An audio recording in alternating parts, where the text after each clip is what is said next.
The cat is out of the bag-o. The cat? Who likes cats? Everybody likes dogs. Everyone likes dogs. Everyone likes dogs. At least they should. Cat is out. Yep. The cat is out. The cat being Iron Man Catanuga. Iron Man Catanuga. Iron Man Catanuga. I'm going to make that a shirt for all the feline lovers. Yeah, man. Well, for those who don't know what we're talking about, yesterday we did a Facebook Live that was perfectly executed. Yeah, I've had a lot of people critiquing our acting abilities, but listen, there's a reason that Mike and I, and in case you didn't know, this is the Crushing Iron Triathlon podcast, but the reason that we decided to do a non-live video mediocre podcast and we chose to just do a recorded, often edited, subpar mediocre podcast is because we don't act. Okay? I'm just now like being remotely comfortable even being on camera or taking photos. So, hey, cut out the negativity on our, what I would consider a, Oscar-winning nominating performance. Yeah, speak for yourself, man. I thought I was outstanding. Yeah, you thought you were outstanding. I noticed when I started the actual video, there was a shot of you in it, and then I acted like I was surprised to run into you later in the day, or later in that video. But yeah, people, whatever. You can't make them happy. No, I think they're very happy with how cornball that whole thing was. Well, we try to keep things as light and as fun as we can, and that was just a good, microcosm of generally what the podcast is. Just kind of going with the flow, try to keep things fun and light, get a little info in there, take the criticism, and move on to the next one. Yep. Well, the cat out of the bag is the fact that you have decided to do Ironman Chattanooga in a late season decision. Yep. Late season decision. It was late. It was a late season move. Late season move, man. As you know, it's like for the playoff run, a late trade. Yeah, it was. It was a late trade for, I think, So I originally last November, I actually signed up for Ironman Florida, and which nobody knew about. Nobody knew about, and that was gonna be my big race fear. It was my first Ironman ever. I think back in 2011 or 12. And it was later. It was later in the year, so I thought that was going to be of benefit to kind of get things out of the way, let the season die down a little bit, and the course is not the most fun, being that it's Florida. It's Florida, and there's nothing really to see. And as the things kind of kept closer, I was having a hard time getting excited about it. Which you need to be excited about any race, but especially a full. And then just looking at the calendar and how long I've been going things, it seemed like too far away.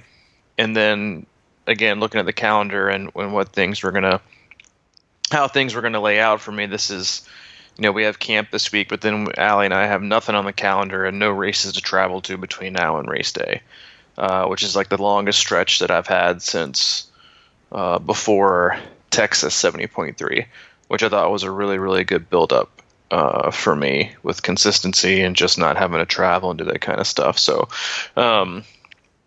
that lent itself to, hey, I've been there this year, had some decent luck there, so why not go back? But I will be headed back there September 30th in the home state, good old Tennessee. Yeah. Not much travel, that makes you happy. Yeah, which makes me very happy. I mean, that's the thing about being in Nashville now that Chattanooga has come alive as a Ironman hub, is that we've got Louisville and Chattanooga within like a couple hours, man. It's like we're right in the smack dab in the center of this North American hotbed. Yep, and I like it. Yeah, it's kind of cool, man. It's nice, but there's not really anything else anywhere close to it. But I think Florida's only like 7 hours away. But so there's definitely options. But Yeah, those are two really really good options, and hopefully they're going to stick around, and I'm crossing my fingers, legs, and toes that it's not going to be 100 degrees in Chattanooga again. So Chuck Knuth is not racing, so the likelihood of 100-degree crazy temps are much much less likely with Chuck around. He is notorious. He is notorious. I think so. He did Muncie. This is an athlete that I work with and longtime friend of the cast as well. But he did Muncie. It was over 90. He did Ironman Boulder, which is a scorcher. He did Cozumel, hot, and he did Chattanooga last year, hot.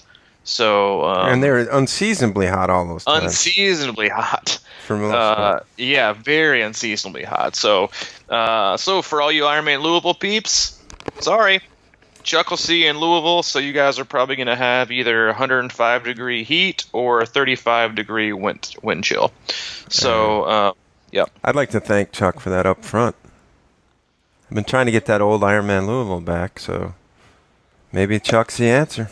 Yeah, Chuck might be the answer, but we'll see. But yeah, so who knows? September 30th is basically October, so we're basically looking at fall.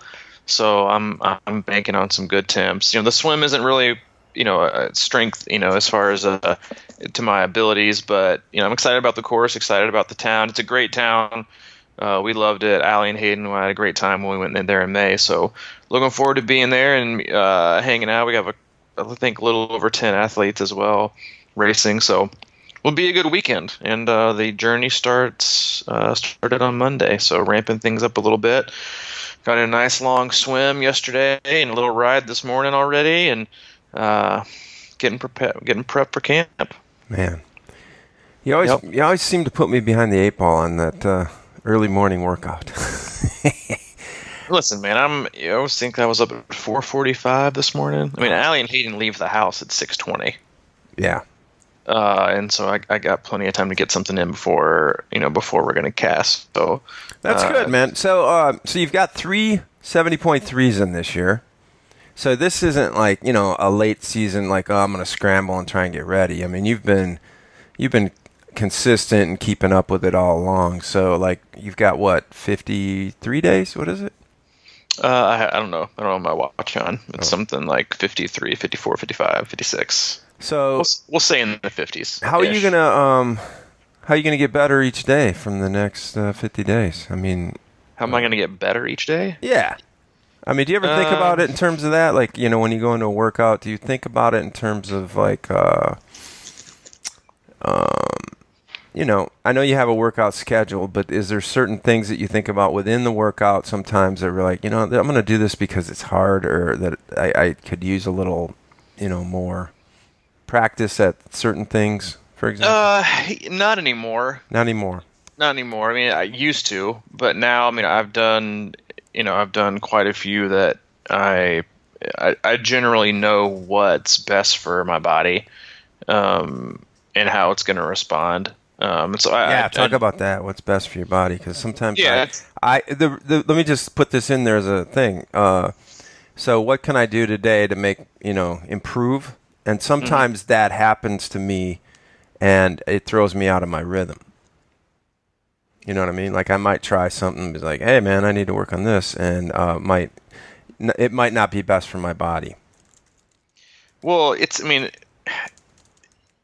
that's the thing is like this time of year, it really shouldn't be like you shouldn't be making any drastic changes, I guess, is the thing in terms of like, I need to just really work on this today randomly. Like I guess the point is like, where did that thought come from? And right. But that's why having like a set schedule is so important, because overthinking things is also a huge problem as you lead up to an Ironman. If you know what works and you know what's good for you and it's worked well in the past and you've seen improvement, and then there's a lot of comfort to be found in routine And like everybody wants to do all these variant workouts that are super, different every single time. And but like in order to plan and prepare to race, you have to have specific, provable, consistent, and repeated numbers or data, or however you want to look at it, from training sessions. And if you're always changing up the course and the temps and the efforts and the intervals, then you're never really ever going to get a true indicator of what you can actually do, because you're always changing it, because everybody loves to change things. It's a lot of times it makes people, feel like they're doing something better or new. And that's not really the case, especially when it comes to long course racing. Is I need to see what you can tell me what you can do, but that doesn't mean anything to me. I have to see what you can really do. And I don't want to see it just over one workout. I want to see it repeatedly done, Saturday after Saturday after Saturday after Saturday. Because you might have one great Saturday where you just crushed it and everything lined up perfectly, or you may have one terrible Saturday, if you're doing a long ride where everything just went to shit. Mm-hmm. Well, now if I just have two rides, neither one of them are great. Neither one of them are a true indicator of what you're really more than likely capable of doing. That's why you need a really good sample set, and you can only get that if you that's when you're looking at, when people do these experiments, everything needs to be consistent all the way around, as closely as you can all the time. They don't need to be all these big variances in training, or these exciting new philosophy that you came up with just before your Ironman. If you know something that's worked for you in the past, then stick with it. As long as you're continuing to improve. Don't fall back into something that's not working. Always go with your gut and trust yourself just to keep going. But I don't wake up and say, what am I going to do better today? The biggest thing right now is just staying focused and not getting, I told you yesterday over coffee, just not getting excited either. Because being excited takes energy. I'm just kind of wake up, do the best I can today, make sure I'm confident and comfortable in my plan. And if I am those things, then I just wake up and do the work, and then I know that the cumulative effort is going to pay off in, 5, 6, 7, 8 weeks. That is some good stuff right there, man. Because that is I think at the core sometimes of for example, last night I went down a little rabbit hole about reading about some stuff, and then I started seeing, different philosophies on, tackling your Ironman, or, different strategies that people had as they were leading. And it started getting in my head a little bit, And sometimes you start, maybe I should try some of that. But really, the reality is that my training's been going awesome. And the minute I try to, I told you yesterday, I'm trying to build up. For me, I think, for example, my swim, the key for me in my swim is the endurance. Because in the past, I've never swam enough long stuff. Yeah.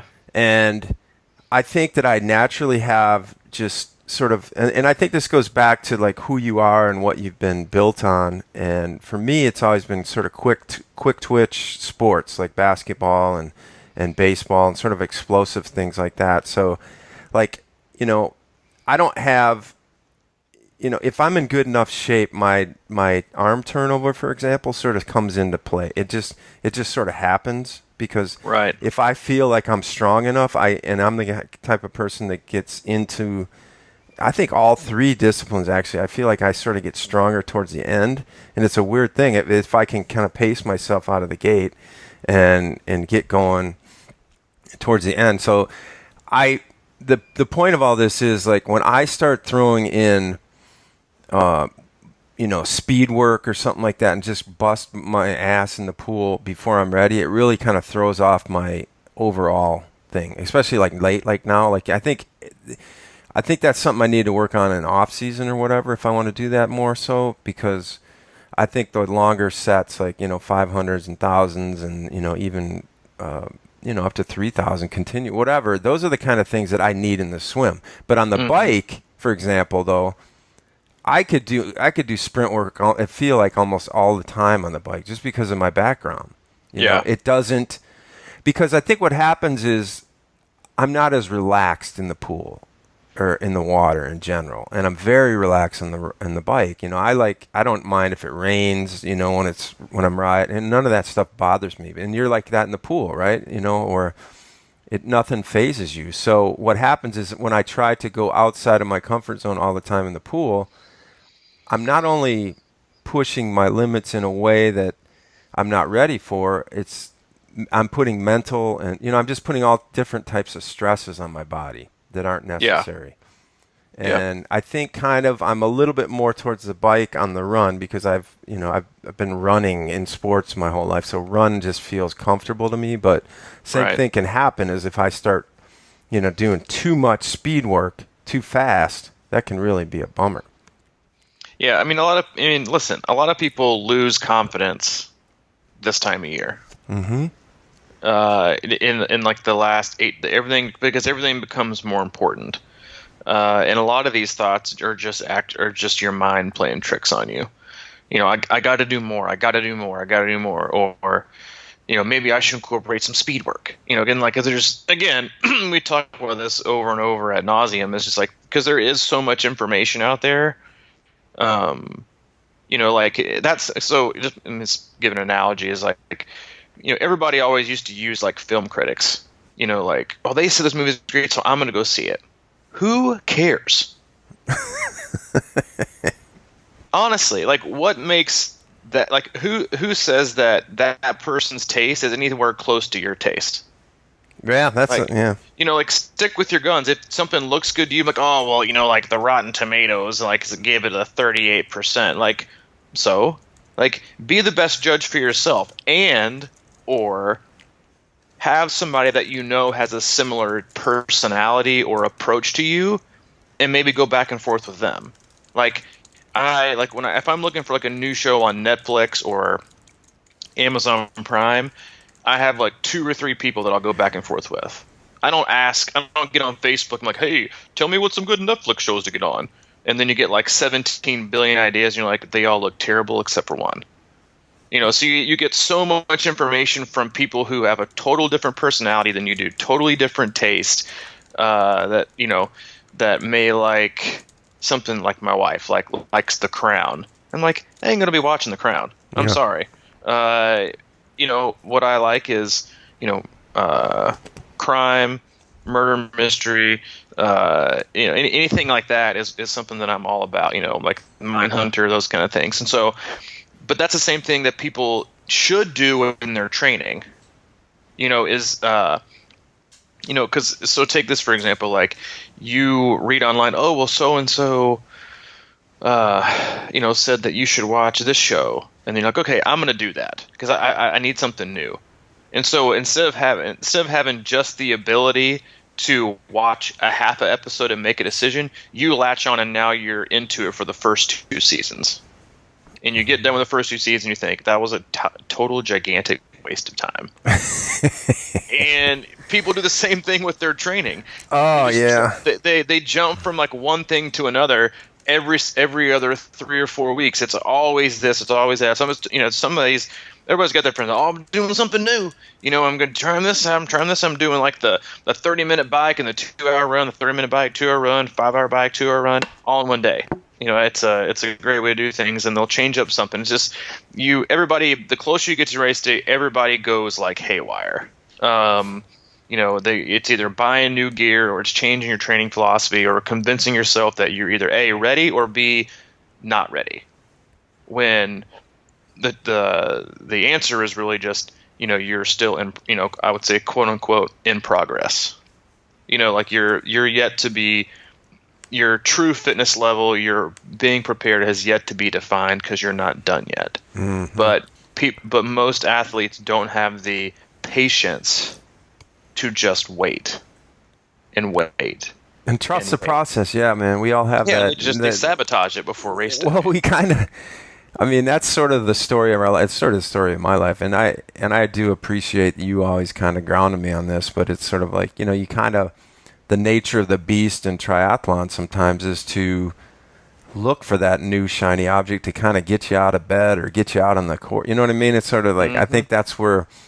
But there is one thing about that once you accept the consistency and the slow burn growth as the carrot, that starts getting you going. You know what I mean? Like it's just I think that's a transition that we all have to make, is that, because once you get out there and all of a sudden you're doing some of these workouts that were really hard to you before with under control, and you feel good about them, then, it's sort of like losing weight, and once you see something that's working and you can recognize it, that's when you get kind of fired up about it, because everybody goes on, that, I'm going to try a new diet, and then 2 days later it's gone. It's the same type of thing.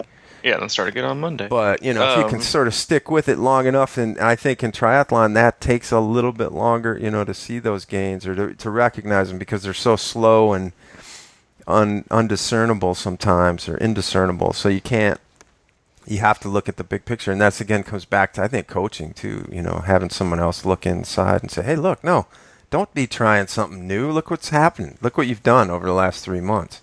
Well, and if you change too much, you never learn anything. Yeah. You just learn that you're impatient. Yeah. That's it. But so many people like, oh, this, you just can't ever find out what really, really, really works unless you do it, you stick with it, you commit to it, you do it every day, and then you race, and then you think, okay, maybe this worked, this didn't work, this was great, this didn't, this wasn't that great. Now let's see where I can tweak it the next time, and then go from there. It's like that is exactly, how you should be doing. It's like, pick it, stick with it, and go. Like, there shouldn't be, the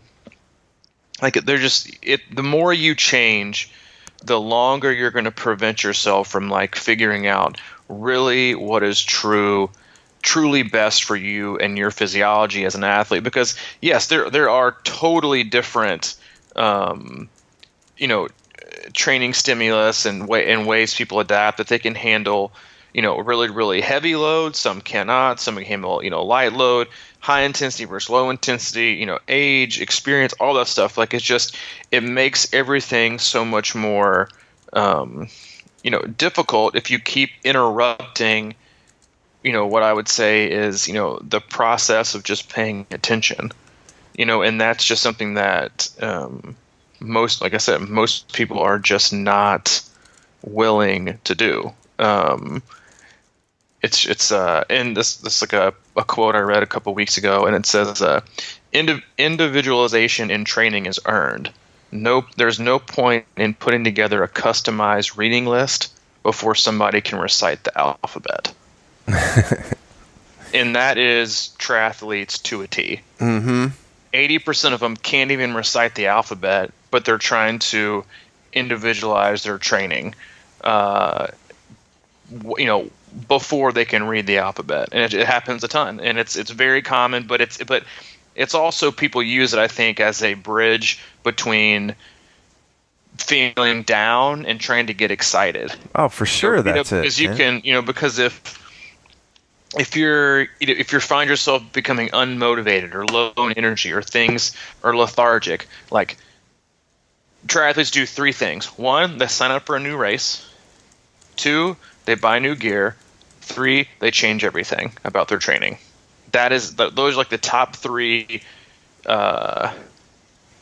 markers, I guess, for what you should look for in yourself as a triathlete. It's like the three symptoms of, I'm about to screw everything up, or I'm feeling unmotivated, is signing up for a new race, a week or 2 before your big one, or a month or so, buying some new fancy gear because somebody else has it, or 3, changing your whole training philosophy 4 weeks beforehand. Like, those are all the things that you should, like, be on the lookout for. And hopefully you have, you're either objective, you have friends that are objective, you have a coach or a confidant, mentor, whatever, to help talk you off that ledge.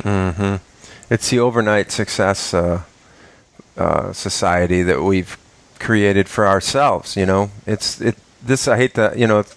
Triathlon is always a microcosm of life for me when you talk about it like that, and it's sort of like the how I made $1 million in 3 months kind of thing. Mm-hmm. And it's like we all get lured into people that, like, to use your analogy, that don't have the same Netflix taste as we do, even in business and life and all kinds of other things. And we start going down this road that's like not even us, but it's like has enough remnants to kind of sort of remind us of us, but we know deep down that that's not who we are. And the next thing you know, it's like we've bought a $190 plan to get rich, and it just sits in your archives forever. Well, it's the, to go back like the Netflix, Amazon Prime thing, like it's like Summer Scandridge. Well, she and I will go back and forth about Netflix taste, because sometimes she has great taste and sometimes just ungodly terrible. But she steered me in the right way a few times. But it's like it'd be like me blindly following a Netflix suggestion without like reading the brief description about it.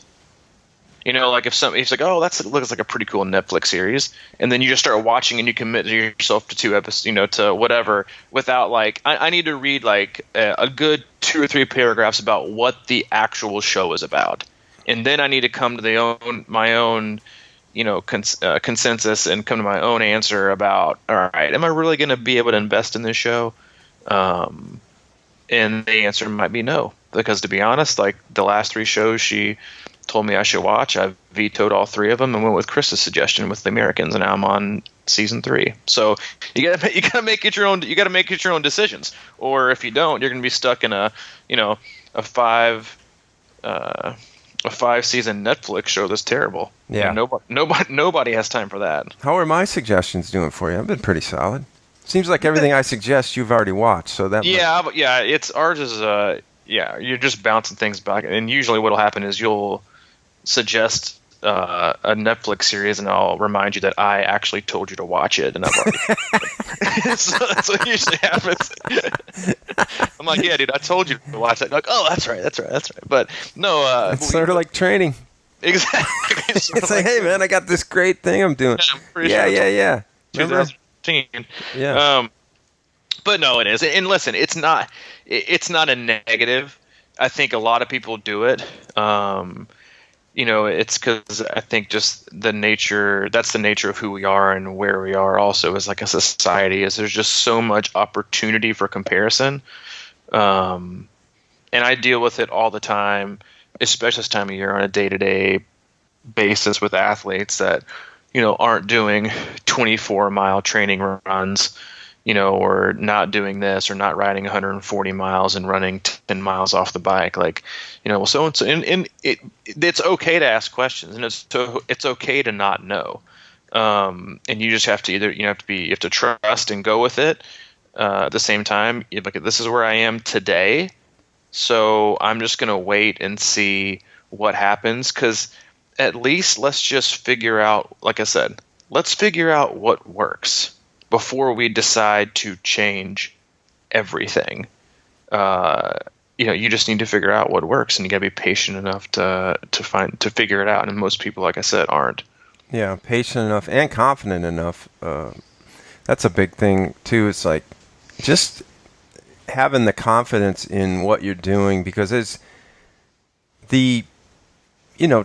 training plans for the most part are going to be fine if you stick. And you've said it before. It's like, just if you're going to stick, it's like you got to stay with something, right? Mm-hmm. Most people that have, created training plans out there for Ironman, it's this weird thing if you've never done it, to go into the abyss of like, that seems like an insurmountable task at the end, and now I just have to, I guess, trust the path of this whole thing and believe in yourself and believe that you can do it, because once you start having doubts, that's when you start really reaching for flyers all over the place, and like looking for that magic reminder that's going to make the difference. And it can get out of control, but it's a weird lesson in patience training for Ironman, especially if you kind of do it like plan a year in advance and have never done it before. You just have to sort of trust that puzzle is going to be completed at the end. Yeah, and you also have to know, like, listen, is like, because honestly, sometimes some people do have it right and they have been doing things wrong and they need to change things. But you should always ask yourself, am I just having a bad day where I'm losing confidence? And am I panicking? Is this me panicking? Or is this truly justified? And do I really feel like I need to, tweaks are okay. A total overhaul and demo, you're already really too far in the fire. Mm-hmm. It's like we kind of are where we are. So, you've ridden, you came with the horse you rode on. We're already this far. You might as well just ride it in, and then at least have a better idea of what kind of horse you might need next time, instead of just jumping on the horse and grabbing a new one and seeing what happens. But again, there's just a huge difference in, am I panicking, or do I truly see like an in-depth reason of why this needs to be tweaked to hopefully set me up a little bit better for success? And is it going to be just a small tweak, or is it going to be like a gigantic overhaul of everything I'm doing in training? It's an interesting thing to think about in terms of, like corporate America, for example. Sometimes they have to. Is the decision the best for you in the long run? And I think that's an important one because, a lot of times in corporate America, they will be like, all right, we need to hit a number for our our shareholders. And then they'll do something like, lay off the whole staff or whatever, just mm-hmm. to cut back to get to that, to get to that place in the short run. And I think that, sometimes that's the mentality when you get closer to the Ironman. You're like, okay, well, yeah, I get that, maybe I'm going to be doing these for the next few years, but, I don't want to just throw this race out the window either. Right. And I think that's what gets into our mindset. But, it's just sort of like robbing Pete to pay Paulie. Paulie Shore? Paulie Shore. Oh, I thought it was robbing Peter to pay Paul, but Paulie works too, I guess. Yeah. But,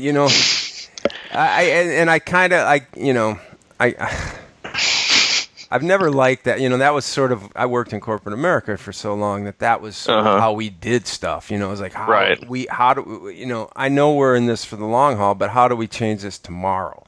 We did a lot of that, man. And it was just so frustrating because I think, anything's possible, right? So there could be magic fixes out there. The odds are way against them, Yeah. And, kind of like you said, you find with athletes who are in the game for the longest haul, the ones that are less likely to make these drastic, dramatic tweaks the weeks or the month or two before race day. Mm-hmm. Because they're committed to the long-term success and wanting to see long-term growth and understand that it's a few minutes or 20 or 30 minutes here, not 7 hours here.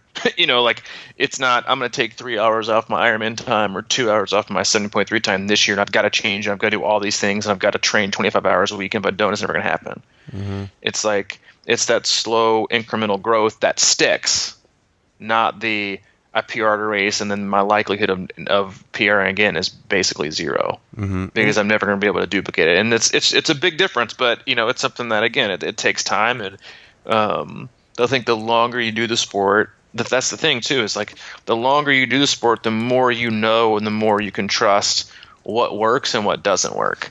But to be honest, man, sometimes, and we have a whole podcast on this too, is sometimes people do it in a like unconscious sabotaging way of just stick with it to find out how good you were on this, not change it and then be able to like rely back and use it as an excuse. Oh yeah. Wow. Which is super common. I can't remember what podcast it is, but it's out there. Something about sabotage. Yeah, something about sabotage. I think it was I think that's in the title. It was called Beastie Boys here or something like that. Well, I'm sure you've had for example, two athletes that, over your time as a coach that were, two examples of people where they've kind of panicked towards the end, and they both stuck with the training, and then for whatever reason on race day, one did really well and one did way worse than they thought they were going to do. So the thing I think is interesting you talk about is like you can't, race day has different conditions. There's, you don't know how you're gonna feel. All kinds of things come into play, and it's just sort of like trust until you get to that day, and then, I think that's the experience portion of it. Is that you never know. You might not feel like you're gonna have a great race the day before, and then all of a sudden it pops out of nowhere, and certainly those thoughts come into training the last couple months up to the race almost every day. Probably you just have to, I don't know, like slowly do things that give you confidence, more than take it away. And that doesn't necessarily mean going for a 20-mile run. That could be a 10-mile run where you feel solid at the end of it or something. It's like, man, I really think that, man, I could have kept going for another, 16 mile, whatever the case is, rather than panicking in the sense where you have to go out of your comfort zone and destroy your body. Yep. And instead of trusting the accumulated fatigue, and then, we have that podcast as well, which I think is one of our more popular ones, which I think is almost the crux of everything that Ironman's all about. Yeah, exactly. That we forget all the time. It's like, hey, man, step back and look at what's been going on here and how that's going to snowball into that big day. Yep. Yeah, I mean, it doesn't always happen. But I think everybody panics.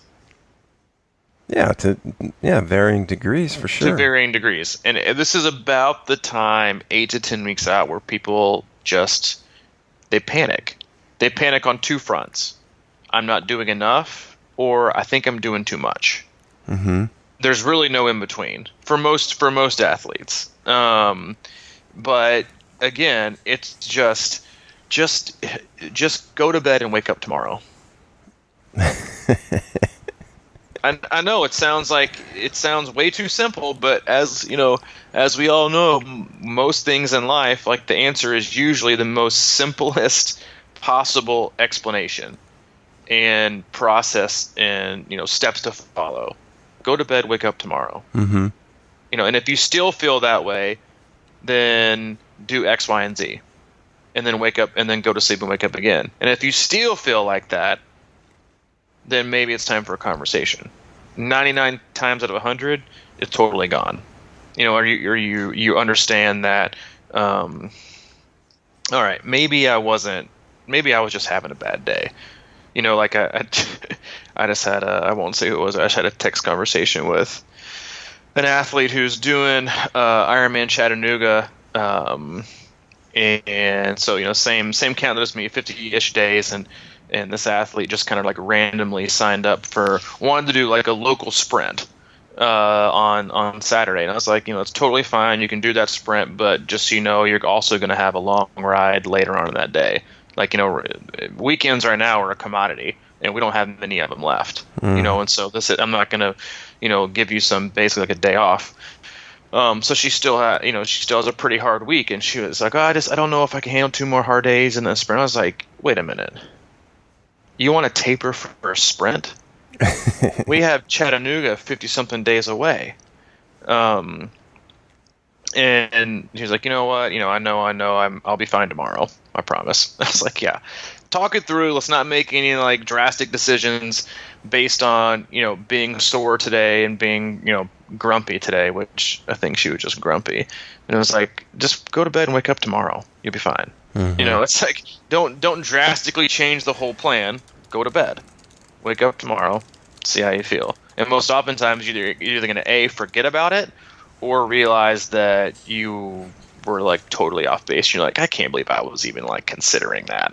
It's like, just go to sleep. Mm-hmm. Sometimes I even say that. Just go to bed. Stop asking questions. Just go to bed. Mm-hmm. Or I'll send like an out of office text. Like, out of office, this conversation's over. Moving on.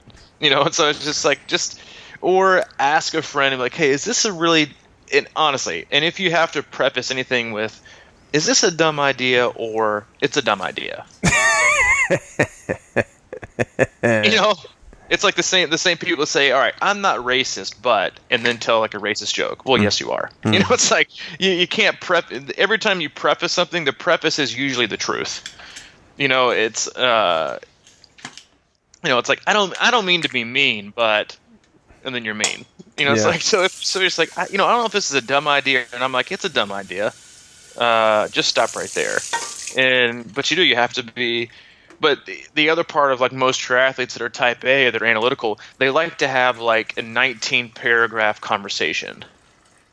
Yeah. Like, yeah, it's okay for us to talk this through, but sometimes when you're having these stupid thoughts, it's not time for negotiation. It's time for you to go to bed and me to tell you no. Mm-hmm. Which the athletes I work with will kind of give me a hard time because sometimes they'll write like 6 paragraphs and I'll respond with a no, that's a bad idea, or no, or just a simple one word. But you can leave too much open to interpretation, and a lot of times the answer is just a yes or a no, or just keep going. Or sometimes I'll say that too. Just keep going. Just keep moving ahead. Keep doing what you're doing. Stay positive. Wake up tomorrow and see how you feel, and then let me know. And then most oftentimes, like I said, it's totally changed. I had a panic moment yesterday. Want me to tell you about it? You're probably about to anyway, so I don't know why you asked. That was sort of one of those preface things, wasn't it? Yeah, it was, exactly. Yeah. It's like the people like, hey, all right, so, long story short. I'm like, once you said long story short, you've probably been talking to me for 20 minutes, so cut it out. You could have easily just said no. I don't want to hear it. That's right. I could say no, but, it's a 50-50 podcast, so go ahead. Yeah, man. So, I'm technologically challenged on these apps. And I have a Suunto watch that will never sync. And I kind of said, all right, I'm going to sit down and, figure this out. So I went through the whole deal and everything like that. And I realized they have another updated, my God. Can we talk about updates? No, we don't need to do it. But it's like, that's why I was late on the podcast, because they had to update something on Skype Recorder. I mean, it's just every single day. But this Suunto thing, I downloaded their New Link app. It's like a completely new thing. And then when I did it, it said, we are erasing all your data on the watch. I was like, oh, shit.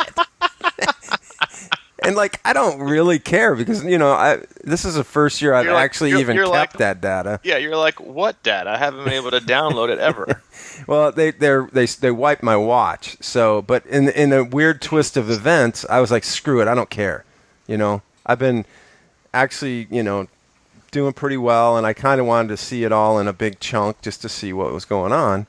And in a weird twist, I panicked. But then I'm like, screw it. And then somehow it downloaded all the stuff to my phone. And it was just a weird, they said they're going to wipe it all, and then it all came out. So I panicked, and then now I have it. And now I panic because I see how little I've been doing. But no. It's just the whole, I just, historically, I just keep trying to stick with the plan and leave these workouts confident and go into the next one with energy. And that's really sort of my baseline philosophy. I think it's a good one to have. Yeah. And, you keep getting... I'm gonna wipe your watch.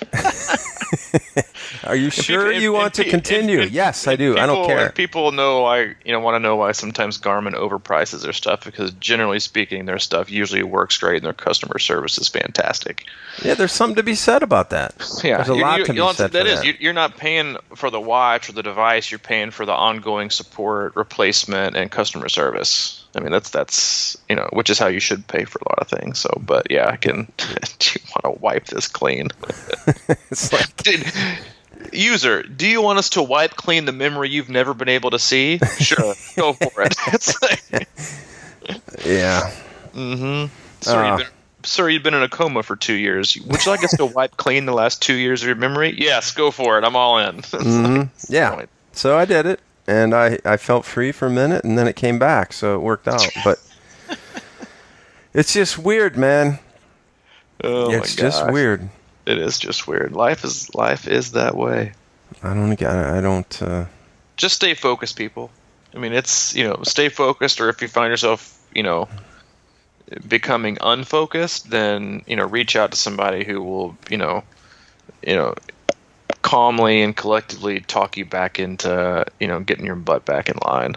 Mm-hmm. And hopefully that's figuring things out, because, Well, and hopefully a lot of that's. times people don't want to hear that too. So I think it's usually a good way to figure things out. I think we'll have a collective, continual reminder of that throughout camp. I think that's one of the hugest benefits of coming to camp is that, everybody sort of gets here and they all have good attitudes. And even if you don't, you kind of, fall into that mind space and start to understand it. It's, I think that is a big part of it is that we get in our own heads so much, and we're not around other like-minded people that are kind of thinking like, we've been talking about throughout this podcast. And hopefully that's one of the benefits that people get is like, oh, man, I was going down a wrong road until I heard what Robbie just said right there.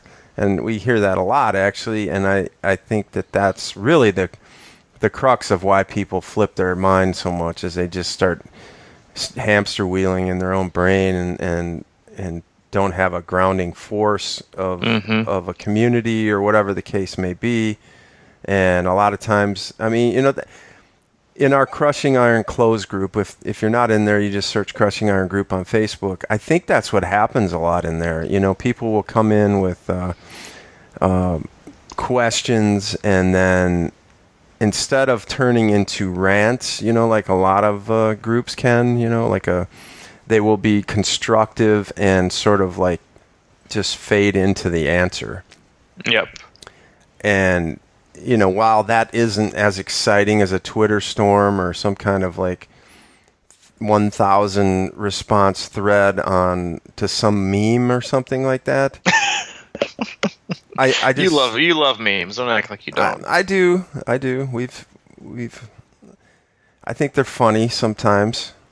But you know what I'm saying, though? It's sort of a functional group. I mean, we have fun in there too, and there's fun stuff, and but it's very functional in that way where I think that it kind of helps people find their grounding with certain questions they have, and or through the discussion. But anyway, that was just a thought that I had, because I really do think that I just speak from experience a lot, because I'm training alone a lot. I think that's the nature of what we do. And, yeah, it is. And I think that, I think it's important to train alone, because it's so, I was thinking about this, it's like you get in, the reason training with people is so difficult, because if you have agendas or you have like something you want to do, and, that's the kind of thing that may give you confidence to say, hey, I need to go out and do this workout today, exactly what I want to do. And then all of a sudden you try and do it with someone else and it doesn't work out. And then all of a sudden that's another day that you feel like it's gone to hell or whatever. But I mean, I think it's important to train with people too, and just be around people, which will be great for this camp. And we'll have different people at different levels or whatever, and we'll all do different stuff that'll be effective. It's just that when we get thinking about stuff too much, overthinking, and then you don't have anybody to talk to, that's where we start going down these new training plan or new discovery routes. And I do it all the time. But thankfully we have a podcast every Monday and Thursday, and you bring me back to earth. I try to. Yeah. I don't do it every time, but I mean, listen. Did I ever tell you about Evil Genius on Netflix? Wait, you told me about that. God, here we go again. Hey, yeah, welcome to my life, listeners. Welcome to my life. My two closest friends. Hey, but my wife and Mike. Neither one of them have a memory that lasts longer than 30 minutes. So, but let me just say, spend 95% of my day repeating myself. Every once in a while, though, I'll be like, "What were you doing today?" And he'll tell me something. And then I'll go, "When did you start doing that?" And he goes, "Oh, well, remember when you mentioned that on the podcast? I thought that was interesting." You'll start doing something. You'll start taking some of my strategies. Yeah, I haven't done selectively. I think you when it makes sense. Which, just like I said, with everything in life. You take Tweaks. things with a grain of salt, and then you have to really, really assess is this really going to be best for me, Mm-hmm. or is this just a phase? Because the grass is not always greener, nor is the training always faster. Yeah. I think I should mention this, speaking of, and the reason I'm going to I mentioned it in my YouTube series, Countdown to Ironman Louisville, the Road to Ironman Louisville, about something that I've figured out regarding my back issue that has been chronic, and I've had several emails yesterday, and I say this cautiously, but it's been 2 weeks, and I've had chronic back pain for probably most of my adult life. Just weird inflammation that's nagged at me, both physically and mentally. I can power through it, and usually when I get warmed up, it kind of goes away, and then But it's almost one of those. The hardest part about working out sometimes is getting dressed, and the hardest part about getting dressed can sort of be pain too. Like that. That can really make it even harder. So I've talked to several people that have emailed me, and if you have back problems, like mid-back, that's where mine was. I found like some simple exercises I've been doing. You can email me at crushingiron@gmail.com, and I'll just kind of send out what I've been doing, and maybe I'll make a video of some of the stuff. But it seems to really be helping. Please make a video. You want to make a video? Yeah, please make a video, and then can we use "Baby Got Back" as like the background music?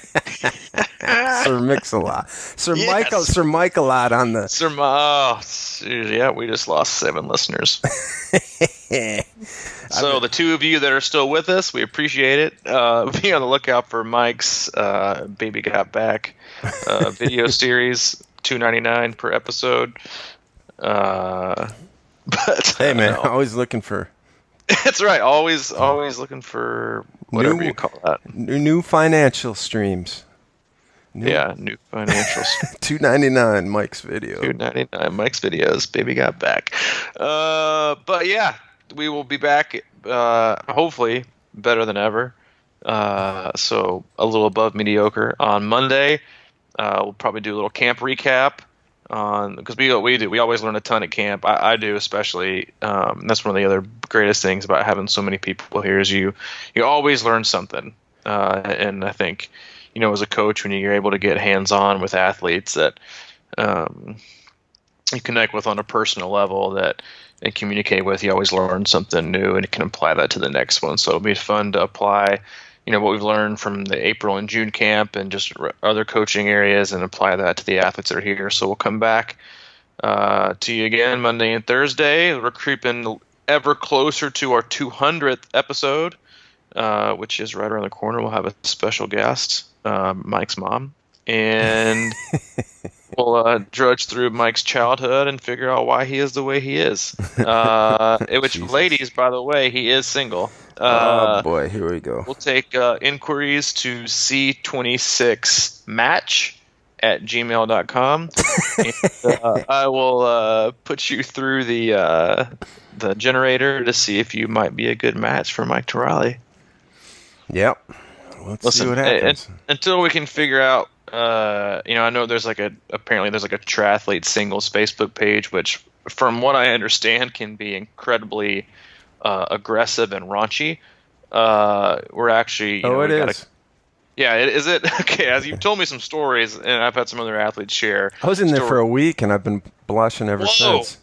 I'm still in there, but I haven't really looked in there in ages. Oh, well, maybe that's why you're There's a lot of memes in there. Let's put it that way. Oh, shocker. And you wonder why these people are single. But no doubt, man.